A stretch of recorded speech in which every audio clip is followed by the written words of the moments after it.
Xin chào.ไปỞ đâu? Ở đâu? ไปคอเมียคนลาวให้ผู้นี้ Có miệng con lao vào. Ồ.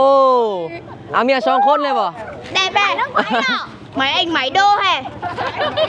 Xin chào ơi. Xin chào. หอนเลยทุกคนมาพี่น้อง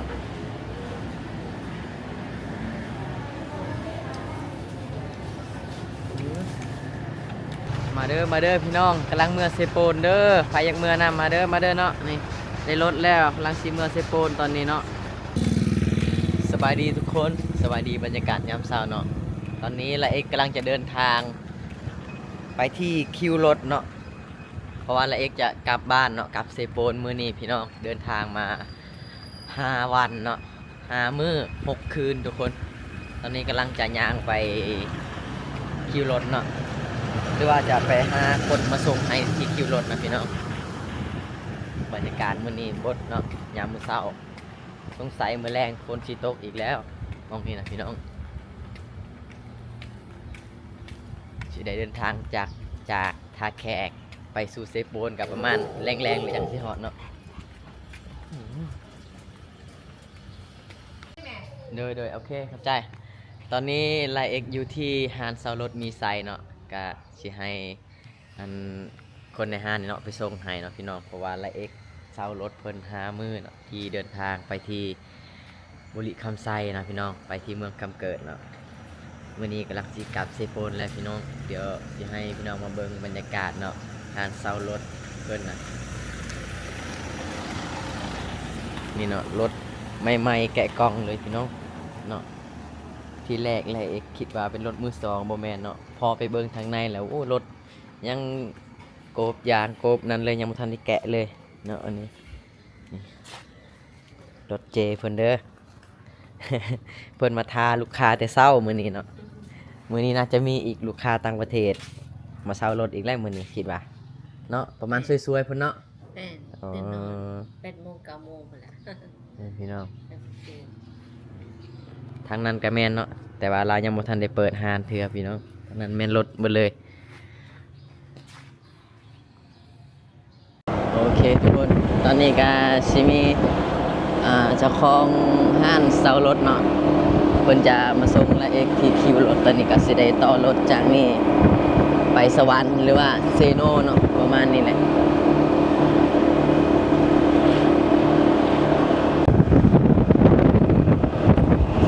และเอกกำลังจะไปที่ตลาดหลัก3เนาะคิวรถทุกคนตอนนี้ละเอกก็มาฮอดที่คิวรถตลาดหลัก3เนาะที่เมืองท่าแขกพี่น้องกำลังสิต่อรถจากท่าแขกไปสวรรค์นะพี่น้องเนาะกะราคากับบ่แพงเนาะ150,000เนาะละเอกนั่งจากเซโนมาท่าแขกตอนมามื้อแรกนะพี่น้องเนาะตอนนี้ก็สิพาทุกคนขึ้นรถนำกันเนาะประมาณ 7:40 เนาะแล้วก็รถเพิ่นก็สิออกทุกคนอันนี้จะเป็นคนเวียดเนาะมาเที่ยวลาวXin chào.ไป Ở đâu? Ở đâu? ไปคอเมียคนลาวให้ผู้นี้ Có miệng con lao vào. Ồ. À miệng son khôn lên vào. Đẹp bè nó máy nọ. Mấy anh máy đô hè. Xin chào ơi. Xin chào.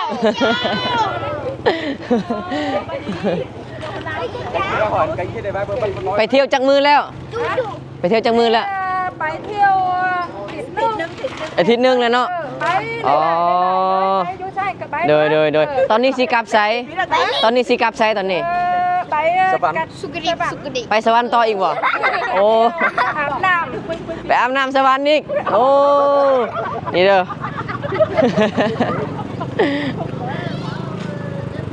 เดี๋ยวเขาเจ้าจะมาเที่ยวลาวพี่น้องเนาะตอนนี้เขามาท่าแขกอาทิตย์นึงแล้วเขาเจ้าก็สิไปสวรรค์ต่อเนาะคนว่าคนสิไปชมแคมป์ของสวรรค์เขตประมาณนั้นเลยเนาะเป็นเนาะนี่เนาะ đi chú. ใจเด้อ ขอบใจคือเพิ่นมาคอซ่อง YouTube ละเอกเนาะเพิ่นว่าเพิ่นสิเข้าไปติดตามอยากเบิ่งคลิปเจ้าของประมาณนี้แหล้วเนาะเนาะ ขอบใจพี่น้องและเอกกำลังทารถอยู่ตอนนี้เนาะกะสิเดินทางไปสวรรค์เลยคือว่าคนน้อยเน้องมื้อนี้ที่จะเมื่อสวรรค์นะพี่น้องรถกำลังสิออกแล้วตอนนี้เนาะ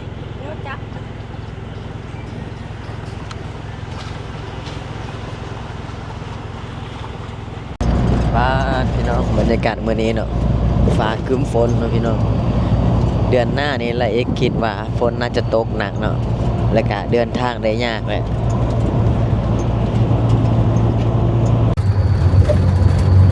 หนทางว่าหนทางมันกับเพลายเลยพี่น้องเนาะแต่ว่าพระเจ้าก็กำลังแปลงหรือว่ากำลังซ้อมอยู่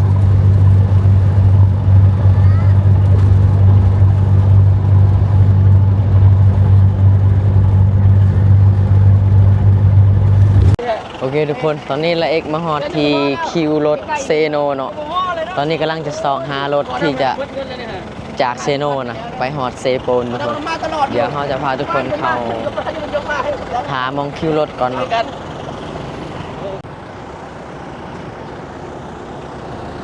เดี๋ยวพาทุกคนพารถอยู่มองนี่แหล้วเนาะนี่เป็นคิวรถพี่น้องอันนี้รถเวียงจันทน์เนาะโอ้ทางมือหนาละเอกเดินทางไปเวียงจันทน์ก็จะขี่รถนี่ไปเนาะ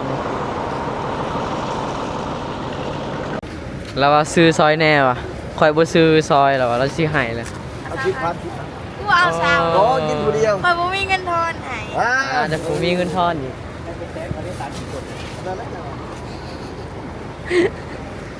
มองนี่เป็นห้านค้ามองคิวรถเนาะอันนี้ตลาดขายของกินอยู่ที่คิวรถเซโนทุกคนเนาะมองนี่นะคุณเราจะหาเลาะขายของกินของอย่างมาทุกคนก่อนกับเซโปนเราจะหาเบิ่งปิ้งไก่กันเนาะปิ้งไก่เซโนปิ้งไก่เซโนนี่พี่น้องเห็นบ่นี่กำลังปิ้งคักๆเลย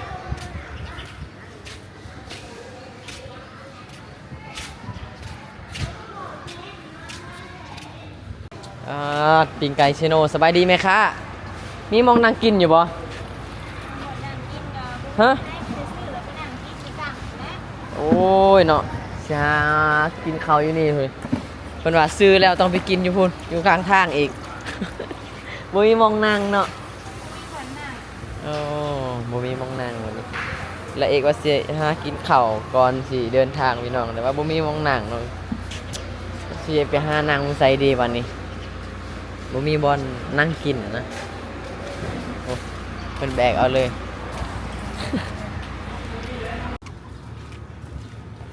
ตลาดขายปิ้งไก่เซโนพี่น้องปิ้งไก่เซโนถือว่าแซ่บสุดเนาะ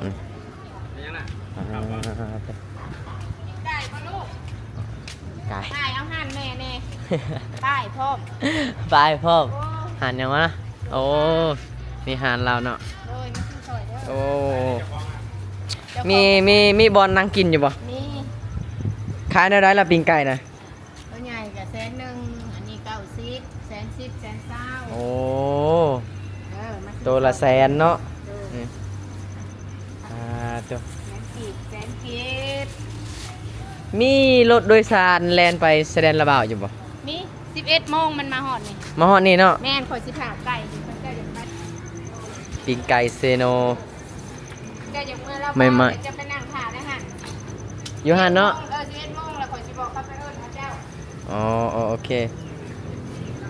เดี๋ยวทุกคนและอีกก้อนทีกับกะสิพาพี่น้องมาซิมปิ้งไก่เซโนเนาะที่หานแม่ค้าเนาะอยู่ติดเส้นทางคิวรถเนาะมองนั่นก็จะเป็นคิวรถประมาณนี้กันนี่เนาะมีของกินของอยากปิ้งไม่ไหม้เลยเนาะไม่ไหม้เลยมันสดๆไม่ไหม้เลยเห็นปะฮ้อนๆเลยโอเคเดี๋ยวค่อยจะนั่งกินเอาตัวนี้เนาะโอเคเนาะเดี๋ยวไปหาซิมก่อนถ้าไปเซโนบ่กินปิ้งไก่เซโนมันก็บ่ฮอดเซโนแต่ว่าเขาเอานะแม่นี่รีบบ่ พอดีเราจะพาพี่น้องมากินข้าวนั่งทารถเนาะตอนนี้มาฮอดเซโนกะเวลาอยู่ที่10 โมงเนาะแล้วเราก็สิได้นั่งทารถจากเซโนเนาะต่อไปละบ่าวประมาณ11 โมงตอนนี้เรากำลังสิพาทุกคนมากินข้าวปีกไก่เซโนพี่น้องแม่ค้าเพิ่นกำลังสับให้ทุกคนมีแต่ปีงใหญ่ๆเลยมากตัวใดเลือกเอาเลยเด้อพี่น้องเด้อเราต้องฟ้าวกินมันยันรถยันบ่ทันรถจังหน่อยกะ11 โมงน่ะมาพี่น้องกินข้าวเช้านำกันเนาะเดี๋ยวกระเพาะมันขึ้น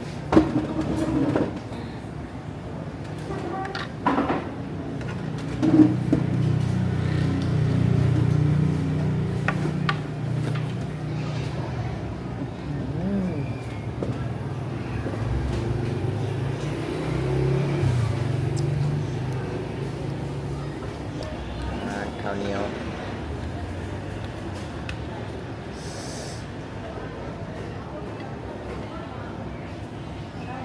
มาทอนเลยทุกคนมาพี่น้อง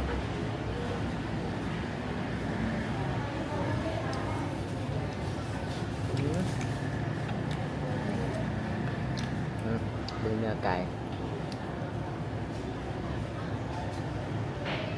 นัวครับ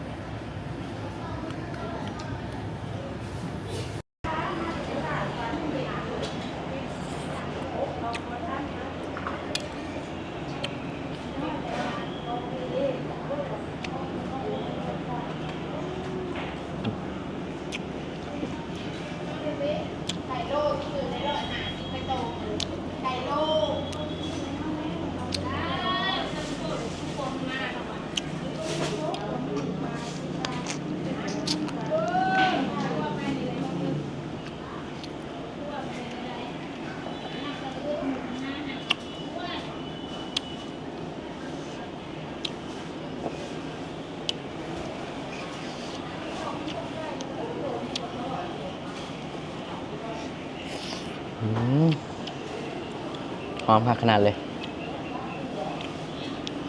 เป็นเนื้อไก่ครับ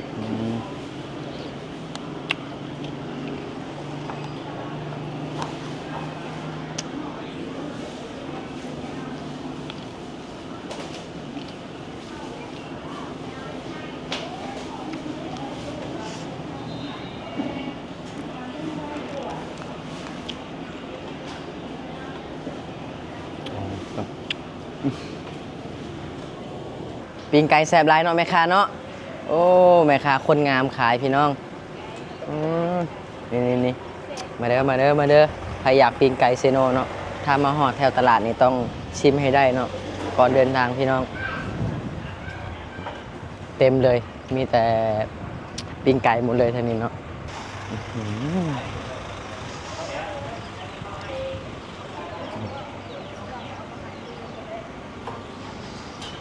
กำลังปิ้งเลยใหม่ๆเลย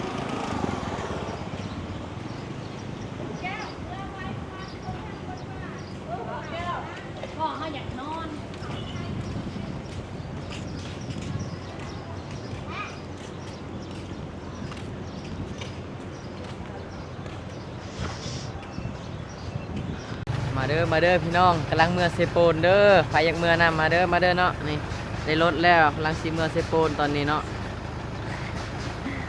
ค่ารถตั้งแต่10 โมงเนาะหาก็ได้รถตอนนี้เนาะมาพี่น้องมากำลังมีบนนั่งเนาะแต่ว่าเครื่องหลายทางหลัง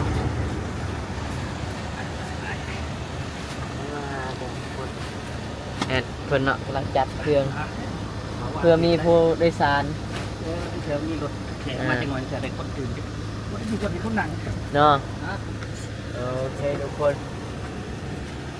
ไปวันนี้เดินทาง